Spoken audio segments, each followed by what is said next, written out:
ഫുട്ബോളിൽ അത്ഭുതങ്ങൾ കാണിച്ച കുഞ്ഞൻ രാജ്യങ്ങൾ ഇത്തവണ വേറെയുമുണ്ട്.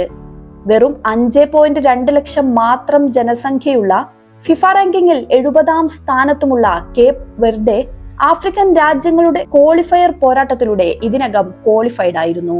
ഫിഫ റാങ്കിങ്ങിൽ 136-ാം സ്ഥാനത്തുള്ള 55,000 മാത്രം ജനസംഖ്യയുള്ള ഫറോ ഐലൻഡ് എന്ന കുഞ്ഞു ദ്വീപ് രാജ്യവും മറ്റൊരു ആഫ്രിക്കൻ രാജ്യമായ ഫിഫ റാങ്കിങ്ങിൽ നിലവിൽ 93-ാം സ്ഥാനത്തുള്ള ബെനിനും യോഗ്യതക്ക് തൊട്ടരികിലെത്തിയാണ് മടങ്ങിയത്. ഭൂപടത്തിൽ സൂക്ഷിച്ചു നോക്കിയാൽ പൊട്ടുപോലെ പോലും കാണാൻ പറ്റാത്ത ഈ കുഞ്ഞു രാജ്യങ്ങൾ കാൽപന്ത് കൊണ്ട് കാണിക്കുന്ന കളത്തിലെ കുതിപ്പ് വായിച്ച് അത്ഭുതപ്പെടുമ്പോഴും നമ്മൾ ഇന്ത്യൻ ഫുട്ബോൾ ആരാധകർക്ക് പക്ഷേ നിരാശ മാത്രം ബാക്കിയാണ്. ചെറു രാജ്യങ്ങൾ ലോകകപ്പോളം ഉയർന്ന വാർത്തയെത്തിയ അതേ ദിനം ഇന്ത്യ ഇന്നലെ ബംഗ്ലാദേശിനോട് കൂടി തോറ്റു. വൻകരയുടെ പോരാട്ടമായ ഏഷ്യൻ കപ്പിൽ കളിക്കാനുള്ള യോഗ്യത നഷ്ടമായതിനു പിന്നാലെയാണ് ഈ തോൽവിയുടെ ആഘാതവും. 146 കോടി ജനങ്ങളുണ്ടായിട്ടും മര്യാദക്ക് അവരുടെ ഫസ്റ്റ് ലീഗായ ISL പോലും നടത്താൻ കഴിയാത്തിടത്ത് ഇതിൽ കൂടുതൽ എന്ത് പ്രതീക്ഷിക്കാനാണ്?